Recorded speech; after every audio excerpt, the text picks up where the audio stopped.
primer año, ¿cómo andan? Bueno, el otro día pasó una desgracia tecnológica cuando en mi computadora, en mi notebook, lamentablemente, cuando se abre un segundo Zoom, el primero lo había armado y por algún motivo ustedes no podían entrar.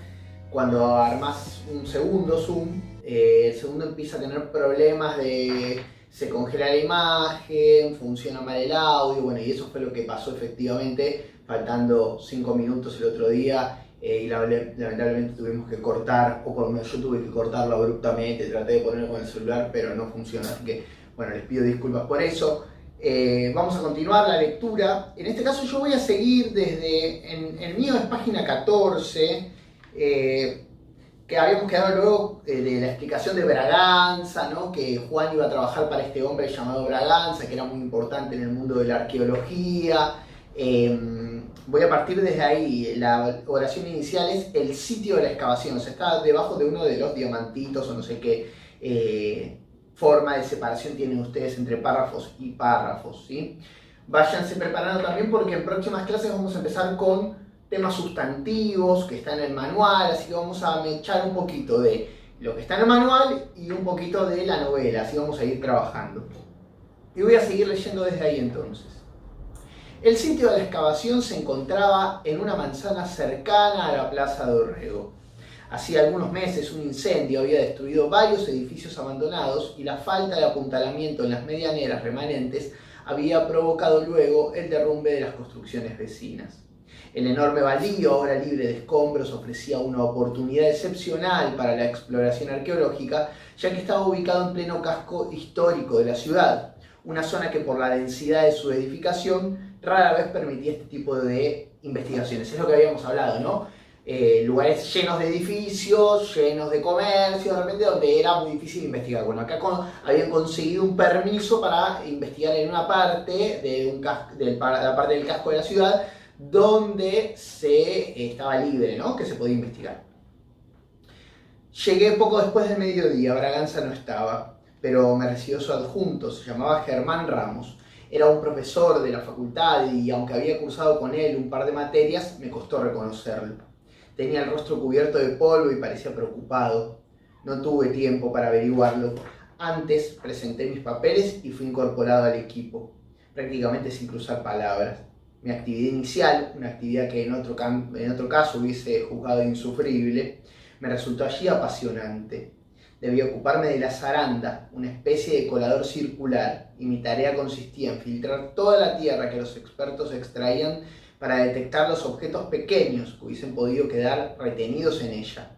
Después de 3 horas, lo único que había encontrado fueron algunas piedras. Aún así seguía entusiasmado. La zaranda es algo que es muy aburrido para los arqueólogos porque es colar toda la tierra como se cuelan los fideos, ¿vieron? Bueno, en este caso es agarrar tierra, colarla, a ver si se encuentra algún elemento, ¿sí? de la antigüedad que sea importante. Bueno, eso se lo dejan a los, ¿cómo decía? A los amateurs, ¿no? A los estudiantes, no a las personas importantes, a los arqueólogos importantes. Hubiese querido compartir esa sensación con mis nuevos compañeros, pero una insólita quietud reinaba en el sitio. Pese a que no habían tardado en dar con lo que buscaban, un yacimiento de utensilios del siglo XIX, entre los cuales se destacaban 2 valiosas pipas de caolín, nadie hablaba. Salvo Ramos, todos eran desconocidos para mí. En su mayoría eran técnicos extranjeros que trabajaban en silencio, como si se tratase de una rutina cotidiana, y si había algo que no tenía nada de rutinario era precisamente lo que estábamos haciendo. Eso me llamó la atención, al igual que la rígida disciplina existente en el lugar que nos impedía alejarnos de nuestros puestos. Pero en aquel momento no le di importancia. La escena que me rodeaba me tenía demasiado deslumbrado para preocuparme por ello. Parte del terreno, un cuadrilátero de aproximadamente 5 metros de lado, había sido subdividido a su vez en varios cuadrados, igual que un tablero de ajedrez. En cada uno de sus ángulos había una estaca clavada en el piso y todas se hallaban unidas entre sí por una cuerda blanca. Bueno, si puedo les encuentro la imagen en Google, ¿no? Pero esto es, imagínense un tablero de damas, un tablero de ajedrez Y así se divide la Tierra por cuadrículas. Hoy trabajamos esta cuadrícula, mañana esta, mañana esta, mañana esta. ¿Por qué? Porque es la forma también de poder dividirla, porque si empezamos a cavar y yo después tapo la Tierra y después no me acuerdo si yo cavé ahí o no, entonces es muy importante en la arqueología esto, ¿sí? Estamos aprendiendo un poquito de todo, en todo caso. Parte del terreno, un cuadrilátero de aproximadamente 5 metros de lado, se había subdividido, bueno, ya lo leí eso. En cada uno de sus ángulos se había clavado una estaca, también ya lo leí. Había estudiado la metodología para realizar una excavación y había visto infinidad de fotos y gráficos de cuadrículas similares, pero estas eran reales y estaban a escasos metros de donde me hallaba. Al caer la tarde, cuando mi excitación comenzó a disiparse, advertí un par de hechos que me resultaron incomprensibles. El primero tenía que ver con el tamaño y la localización de la excavación. Su superficie era demasiado reducida y ocupaba apenas una esquina de una de las esquinas del enorme terreno. El otro, mucho más extraño, estaba relacionado con un episodio protagonizado por el fotógrafo del equipo, un pelirrojo alto y huesudo. La práctica indicaba que cuando aparecía algún objeto en una de las perforaciones debía ser fotografiado en la posición en la que había sido hallado. Lo mismo se hacía con los perfiles del pozo, es decir, los pequeños muros de tierra que lo circundaban. En una ocasión el pelirrojo, aparentando preparar su cámara, había pasado furtivamente su mano por el perfil que daba hacia la parte no explorada del terreno, como si quisiese tapar algo con tierra. Estuve a punto de comentárselo a Ramos, pero temía hacer el ridículo. Había la posibilidad de que esa fuera una maniobra que yo desconocía y decidí postergarlo hasta estar seguro. Más tarde me ocuparía de investigarlo y recién después se lo informaría. Si hubiese conocido las fatídicas consecuencias de esa decisión, seguramente lo hubiese pensado 2 veces. Bueno, claramente, si vos encontrás algo, un descubrimiento, sobre todo arqueológico, de paleontología, no podés tocarlo, no podés sacarlo, porque lo más posible, ¿sí?, es que se quiebre por el tiempo que hace que está ahí. Por ende hay que dejarlo tal cual está y fotografiarlo. Raro, extraño y grave es que un fotógrafo no lo sepa. A las 7, casi todo el mundo se había retirado del sitio. Solo quedaban Ramos y el encargado de seguridad, ocupados en llenar planillas dentro de una pequeña caseta rodante. Simulé acomodar las bolsas de polvo que había tamizado en la parte más alejada del terreno. Cuando estuve seguro de que me hallaba fuera de la vista de ambos, me acerqué sigilosamente a la excavación. La habían cubierto con una membrana plástica para protegerla durante la noche. Era una membrana delgada y liviana, pero para mí significaba mucho más que eso. Era también un límite. Sabía que si me pescaban cruzándolo, mi ayudantía allí sería la más breve en la historia de la arqueología. Aún así no dudé. La intriga que sentía era demasiado fuerte para detenerme. Y tras echar una mirada a la caseta, descorrí el plástico sobre el cuadrado que quería inspeccionar. El hoyo estaba vacío. Eso no me extrañó. Si habían encontrado algo, era razonable que a esa altura del día ya lo hubiesen retirado. El perfil que me interesaba, en cambio, se hallaba sorprendentemente plano, en contraste con la irregularidad de los otros 3. Era evidente que le habían agregado una capa de la misma arcilla húmeda del pozo y que lo habían alisado. A falta de otros instrumentos, utilicé mis dedos para removerla. Al principio, salvo un par de uñas quebradas, los resultados fueron nulos. Debajo de ella no había nada más que tierra compacta y cascotes. Pero al acercarme al ángulo inferior que formaba con la base, percibí algo diferente, algo metálico. Parecía la punta de un objeto mayor que se hallaba profundamente incrustado. Me costaba trabajar en esas condiciones y avanzaba con lentitud. No obstante, a medida que lo liberaba de la greda que lo rodeaba, comencé a tantear una forma que no pude reconocer de inmediato. Repasé con febril empeño el archivo de utensilios del siglo XIX que recordaba, pero no encajaba. Nada encajaba. De repente mi memoria estalló en 1000 pedazos y, como si fuera la pantalla de una computadora atracada por un virus despiadado, se llenó de signos alarmantes. Tras unos segundos, durante los cuales no atiné a reaccionar, comprendí el terrorífico origen del cortocircuito mental que había sufrido. Era una voz poco amigable y se estaba dirigiendo a mí. ¿Se puede saber qué estás haciendo? Abstraído con mi hallazgo, había descuidado por completo la vigilancia. y me había dejado atrapar, literalmente con las manos en la masa.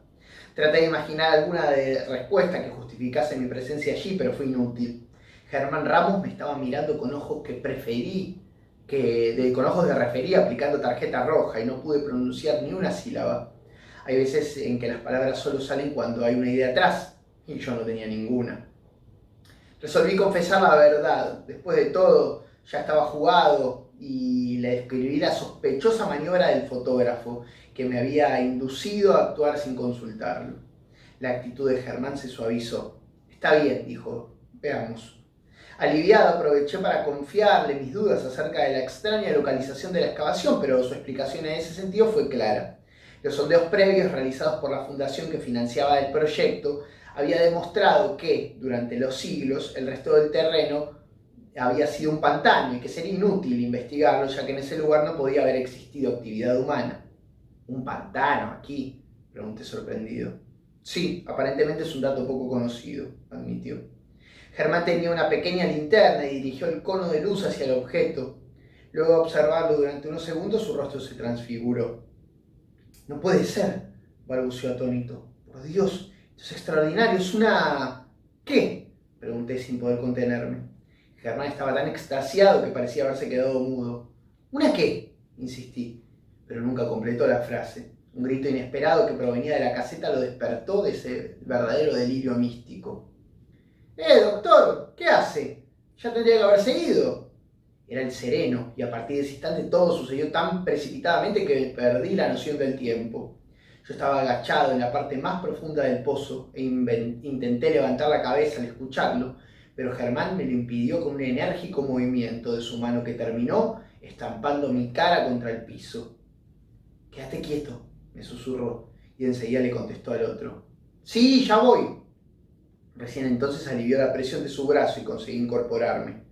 «Lo siento», se disculpó. «Él cree que te fuiste y prefiero que siga pensándolo. Ya rompí demasiadas reglas». Eso me extrañó, aunque sabía que la disciplina impuesta por los tipos de la fundación era muy estricta. Él era el director adjunto de la investigación. Me hubiese gustado recordárselo, pero no pude. Su precaución me había llenado la boca de tierra.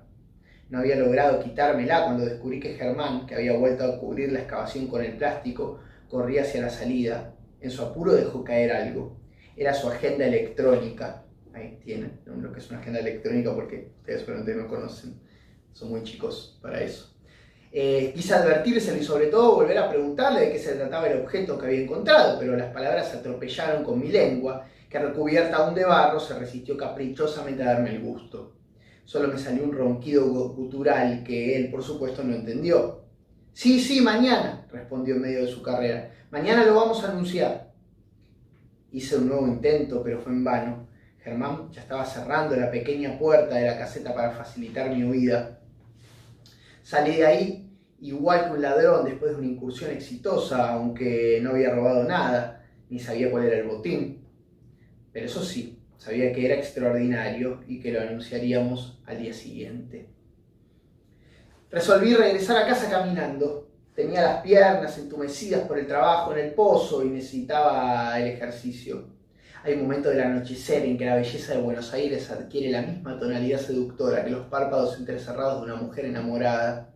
Una cierta inconsistencia se apodera de la ciudad, que sugiere en la media luz de la penumbra sus encantos más ocultos, y yo invariablemente vuelvo a caer en esa fascinación, esa fascinante ensoñación, al contemplarla como si fuera la primera vez. La plaza de Orrego parecía flotar en el aire azulado de San Telmo, suspendida en la mágica constelación de los faroles centenarios y de los destellos amarillentos de los bares que le invadían cordialmente junto con sus mesas y sombrillas para guarecerla de inclemencias inexistentes a la hora del atardecer.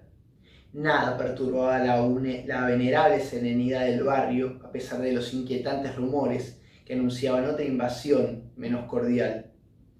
Bueno, cuando a uno le va bien en la vida, cuando uno está feliz, el barrio le parece más lindo, la gente le parece más buena y el contexto siempre es el mejor. Cuando la vida no te sonríe y te pasan hechos desafortunados o tristes, todo lo que veas te va a parecer horrible y nada te va a poder sacar una sonrisa. En este momento él está muy feliz, ¿no? Una enorme especulación inmobiliaria amenazaba con transformar el rincón más antiguo de la ciudad en un conglomerado impersonal de vidrio, cemento y aire acondicionado. Pero aquella tarde era demasiado bella para dejarme atrapar por esos pensamientos sombríos. A lo largo del camino comprobé que era observado con curiosidad por la gente y lo atribuí a la euforia que sentía. La intensidad de los acontecimientos había sido tan fuerte que debía de reflejarse en mi rostro, deduje maravillado, y devolví esos gestos con una sonrisa resplandeciente que no me abandonó hasta llegar al departamento. Entonces tuve que tragármela. Había estado sonriéndole como un estúpido a una muchedumbre que, lejos de reaccionar a mi paso con admiración, lo único que quería era huir aterrada en mi presencia. Al menos eso fue lo que sucedió al verme al espejo. Parecía un resucitado recién salido de la tumba, y ni siquiera el vidente más perspicaz hubiese podido adivinar mi estado de ánimo, fuese cual fuese, bajo la gruesa capa de barro, polvo y basura que cubría cada centímetro de mi cuerpo. Después de una larga y laboriosa ducha, me saqué de encima el zombi que me recubría y volví a recuperar mi apariencia normal, nada del otro mundo. Pero eso, dadas las circunstancias, ya era mucho. La heladera estaba luminosamente vacía, lo mismo que el departamento. Lo compartía con dos flacos que no habían regresado de sus vacaciones, y aunque por lo general disfrutaba de la soledad, esa noche hubiese preferido tener compañía. Me tiré en la cama y encendí la tele, pero no logré engancharme con nada. Seguía muy excitado y no lograba pensar en otra cosa que no fuera lo sucedido antes. En un momento me encontré con la misteriosa mirada de Tutankamón, cuya máscara de oro me vigilaba desde el póster pegado a la pared de mi cuarto. Tutankamón es la momia, ¿sí? Un emperador que lo momificaron, ahí lo tienen. Siempre había tratado de imaginar los sentimientos de Howard Carter, su descubridor, cuando en las ardientes profundidades del Valle de los Reyes la contempló por primera vez. Ahora lo sabía. Yo también, como él, le había arrancado a la tierra los secretos de la historia que tan celosamente ocultaba, y aunque no sabía de qué se trataba, conocía esa incomparable sensación de plenitud. Las brumas del sueño habían empezado a invadirme y a medida que me sumergía en ellas, tuve una visión formidable. Eran las Olimpiadas de la Arqueología y Carter ocupaba su podio de gloria. Se me ocurrió que era demasiado amplio y que había suficiente espacio para los dos. Con total familiaridad subí los escalones y me ubiqué a su lado. Él me tendió la mano y estuve a punto de decirle: ¿qué haces, Howard? ¿Cómo andás? Pero no lo hice. En realidad no estaba tan dormido y me avergoncé por el rapto de vanidad que se había apoderado de mí. Después de todo, pensé, el tipo era mayor que yo y tutearlo hubiese sido todo un exceso. Así que solo dije: hola, don Carter. Eso estuvo mucho mejor, razoné satisfecho. Y entonces sí, me quedé completamente dormido. Bueno, ahí el capítulo 1 termina con la felicidad de Juan, ¿no? Ante el descubrimiento, ante la alegría de formar parte de algo que siempre se quiso ser parte. Esto es como jugar en un club de fútbol la primera vez, ¿no? A los varones que les gusta el fútbol, para las chicas también. Digo, por más que juegues 2 minutos, es la primera vez que jugás. Y jugás rodeado de estrellas, capaz, o personas que vos admirás. Alguien que hace teatro y actúa en una primera obra, una primera vez, ¿sí? Un concierto, lo que sea que uno haga como actividad, siempre cuenta el detalle. Fíjense que en las novelas el detalle es muy importante, describir la obra de arqueología, ¿no? El departamento, la calle, el estado de ánimo en un cuento como el que están escribiendo ustedes. Eso no es tan importante porque el tiempo de escritura que tenemos es mucho más acotado. Es decir, nosotros tenemos poco margen para redactar con demasiados detalles, ¿sí?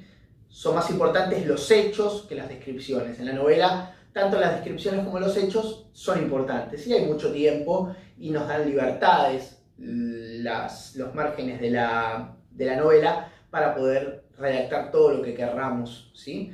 Así que bueno, ahí termina el capítulo 1 y vamos a continuarlo luego por Zoom. Les mando un abrazo grande y continuaremos con la lectura. Nos vemos.